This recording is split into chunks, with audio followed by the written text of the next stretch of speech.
Ah, you are here. Good, because the world has no clue what is about to hit them.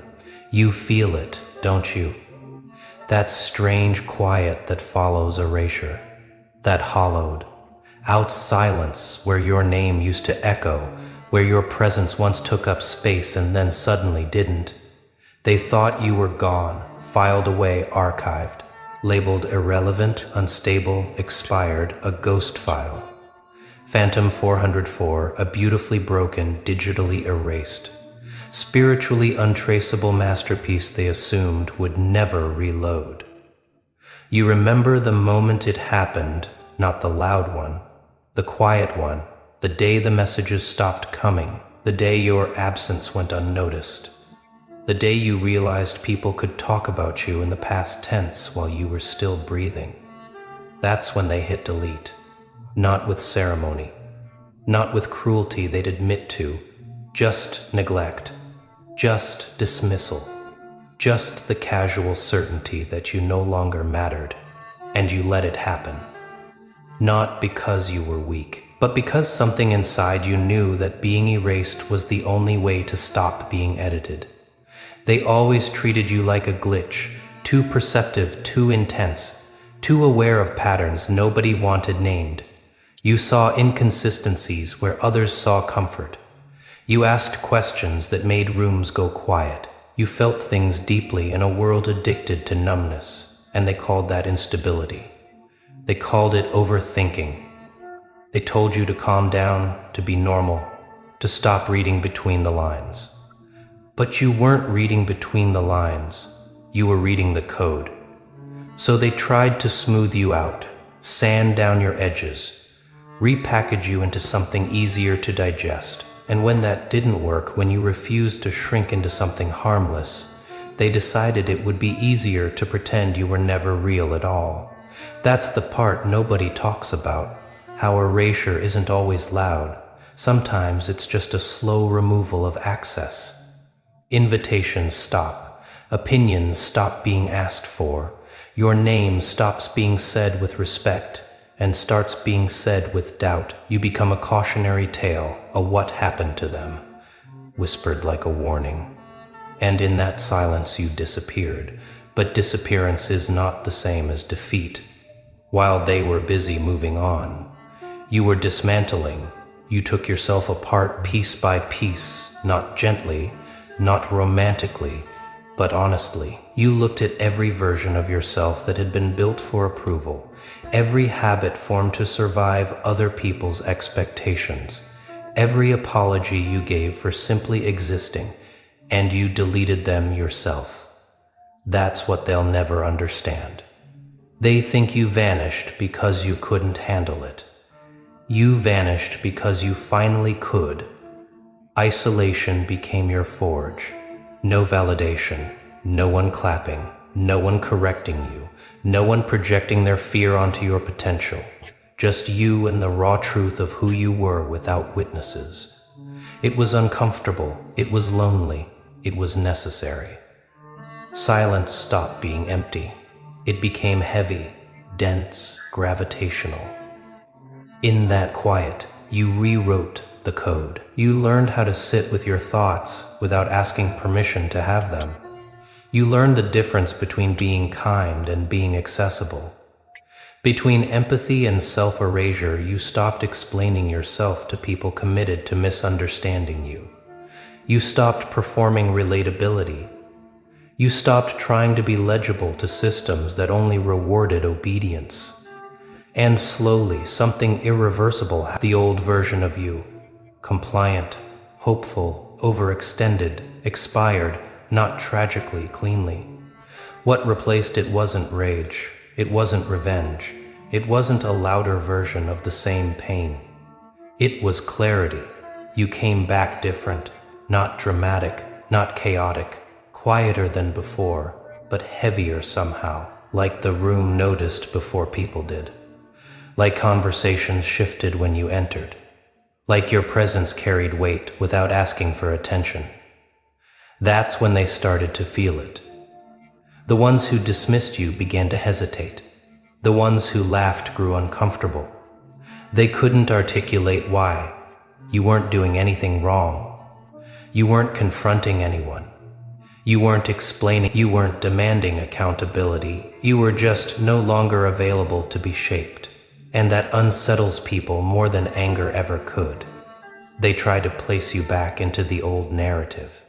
They wait for you to act like the version they understood, to over-explain, to apologize, to seek reassurance. But you don't. You listen more. You speak less. You choose carefully. You don't rush to fill silence anymore. You let it work.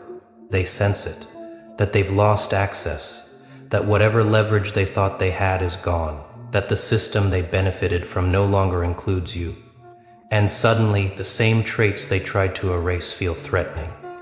Your calm reads as confidence. Your boundaries read as rebellion. Your silence reads as judgment. Not because you changed into something cruel, but because you changed into something whole. You're not chasing relevance anymore. You're not asking to be seen. You're not trying to be included in rooms that require you to dilute yourself. You exist on your own terms now, and that makes you untraceable, uncontainable, impossible to categorize.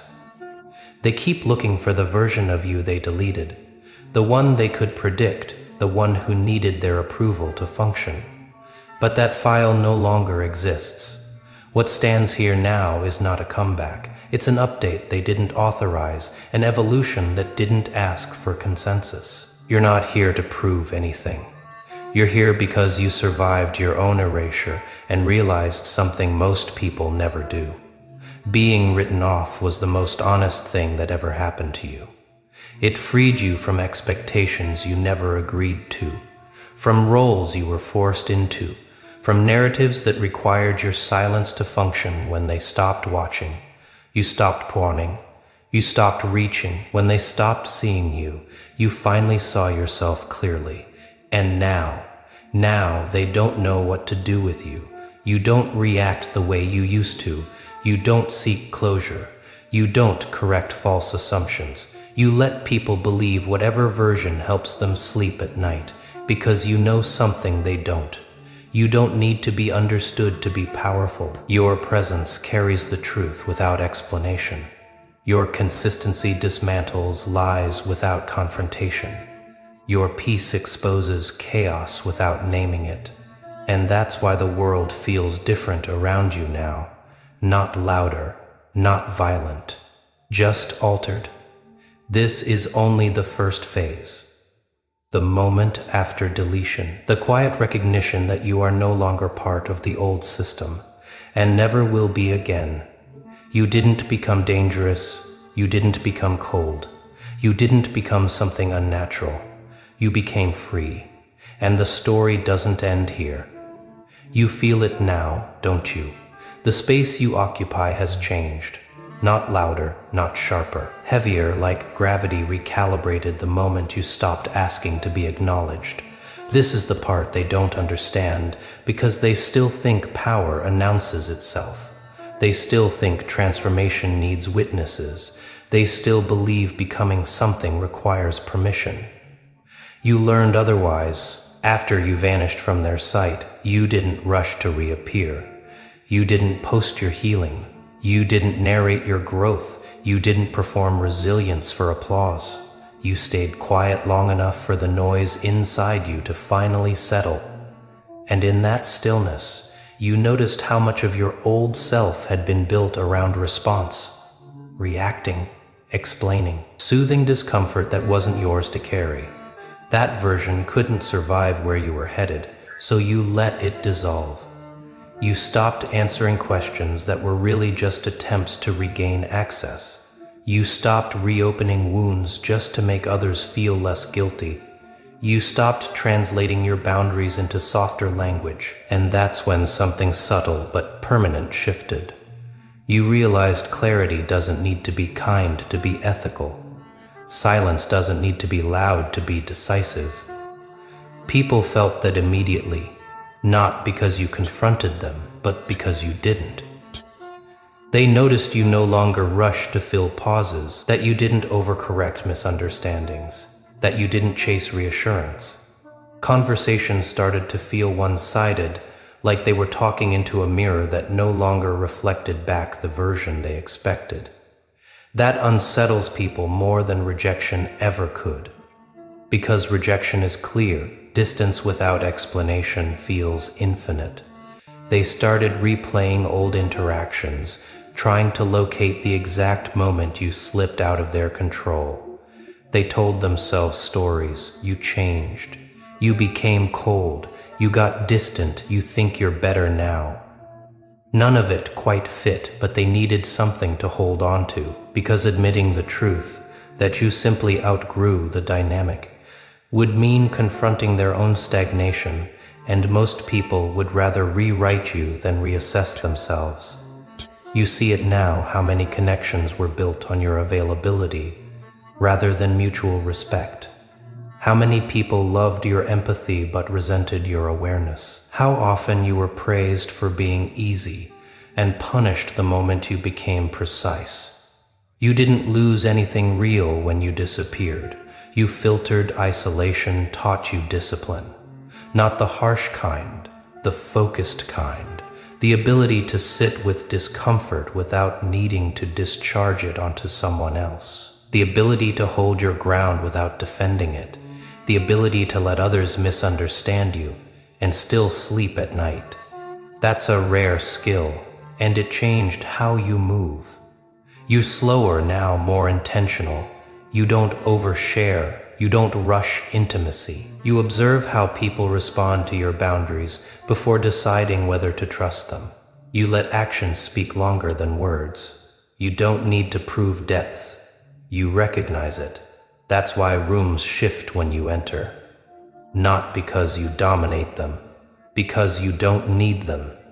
People sense that you're no longer negotiating your worth in real time, that you're not scanning for approval, that you're not adjusting yourself to be more palatable. You're not rigid, you're simply complete. And completeness reads as threat to those still fragmented. They feel exposed around you because you don't mirror their performance back to them.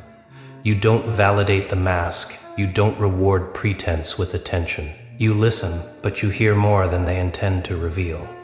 You always did, that's why they tried to erase you in the first place. You noticed patterns others avoided. You named inconsistencies before they became crises.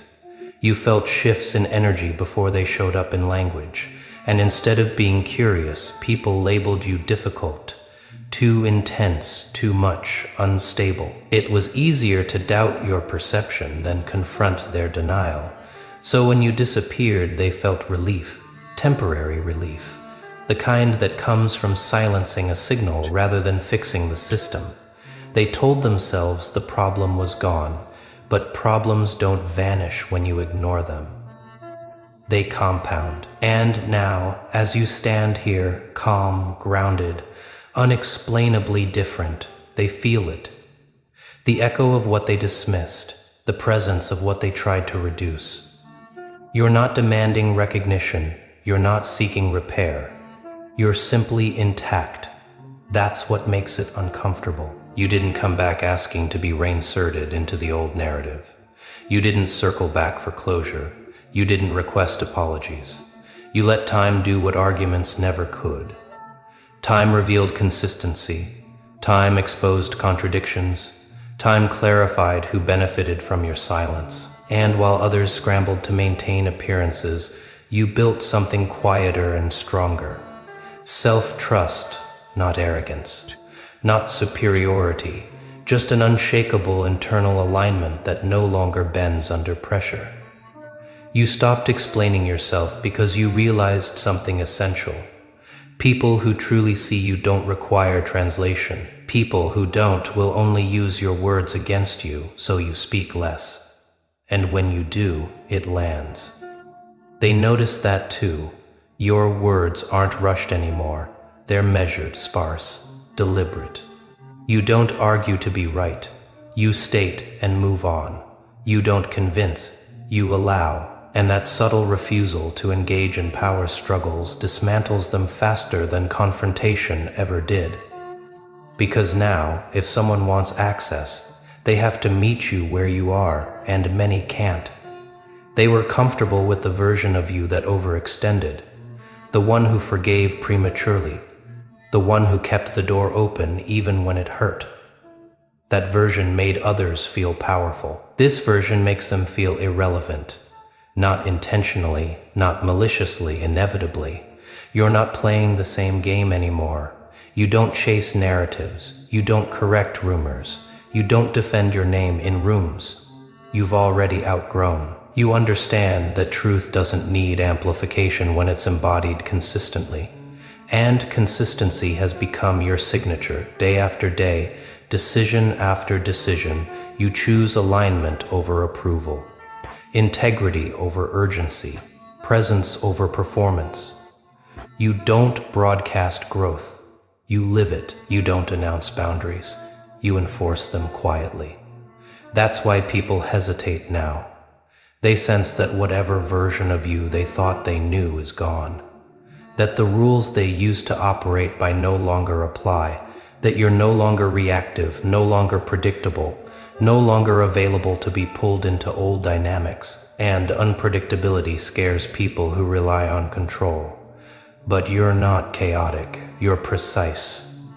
Your silence isn't absence, it's intention. Your distance isn't punishment, it's protection. Your calm isn't detachment, it's mastery. You've learned how to exist without leaking energy, without negotiating your core, without fracturing yourself for the sake of harmony. That's the real update, and it's irreversible. You don't feel the need to return to prove anything. You don't crave recognition from people who only valued you when you were easy to access. You don't miss the version of yourself that needed constant reassurance. You appreciate them for surviving, but you don't resurrect them. Because you know now evolution isn't additive, it's subtractive. You became who you are by letting go of what you were never meant to carry, and the world feels that subtraction. The absence of your overgiving, the absence of your emotional labor, the absence of your constant availability, it leaves a vacuum. Others can't ignore. They feel it when conversations fall flat without you carrying them. They feel it when dynamics collapse without your mediation. They feel it when silence replaces the energy you used to provide. But you don't rush to fill that space anymore. You let it speak. This isn't about punishment. It's about consequence. Natural, neutral, inevitable. When someone removes themselves from a system that exploited them, the system destabilizes, not out of revenge, but because it was never sustainable to begin with. And you're done sustaining what costs you yourself. You're no longer trying to be understood by everyone. You're selective, intentional, rooted. You allow mystery. You allow distance. You allow others to sit with their interpretations without correcting them. Because the truth no longer needs your help, it walks with you now. And as this chapter continues, you're not rushing toward anything. You're not chasing resolution. You're not seeking to be seen as powerful. You're simply moving forward, aligned, quiet, uneditable. This isn't the end of the story. It's the deepening, and everything ahead will only make that clearer. And now, this is where it settles. Not with noise, not with spectacle, but with certainty. You don't announce who you've become anymore because the need to announce was part of the old architecture that belonged to the version of you that was still waiting to be acknowledged, still hoping someone would finally say, "I see you." You see yourself now completely, and that changes everything. What they feel around you isn't fear in the dramatic sense. It's recognition, the quiet, unsettling awareness that they can no longer place you where they used to.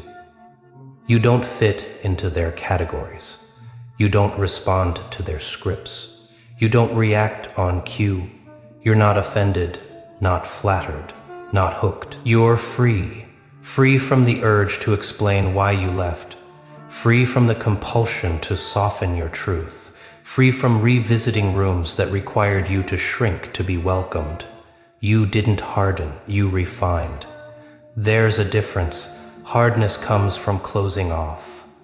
What you did was clarify. You learned where your energy belongs and where it doesn't. You learned that access is earned, not assumed. You learned that peace isn't passive, it's maintained. And the most unsettling thing for others is that you carry this without bitterness. You're not angry, you're not resentful, you're not plotting a return. You're simply unavailable to be used the way you once were. That's what they can't negotiate with. There's no argument to win, no emotion to provoke, no opening to exploit. Your calm isn't emptiness, it's fullness. You no longer need to be central to every story. You're comfortable being a footnote in narratives that never deserved your depth. You don't chase relevance. You don't correct perceptions. You don't re-enter dynamics just to prove you could. Because you already proved what mattered to yourself, and that internal alignment, it radiates. Quietly, consistently, inevitably. People sense it when you speak less but mean more, when you listen without absorbing, when you walk away without slamming doors, when you let silence finish conversations that words never could. They feel it when you don't flinch at misunderstanding, when you don't rush to be liked, when you don't negotiate your boundaries for familiarity. This is what evolution looks like when it's real, not dramatic, not cruel, not loud, just undeniable. You were never erased, you were edited out of a version of life that couldn't hold you. What emerged wasn't something darker or dangerous, it was something truer, something whole, something no longer willing to fragment itself for acceptance. That's why the world feels different now, not because it changed, but because you did. You're no longer operating inside the old system of approval and explanation. You stepped outside it, and from there, everything looks smaller, clearer, less urgent. This isn't a comeback. It's not a rebellion. It's not a warning. It's a quiet conclusion to a chapter that demanded too much of you, and a calm opening into one that doesn't. You didn't become someone unrecognizable. You became yourself, without edits, without permission, without apology. And from here on, everything you build carries that truth forward.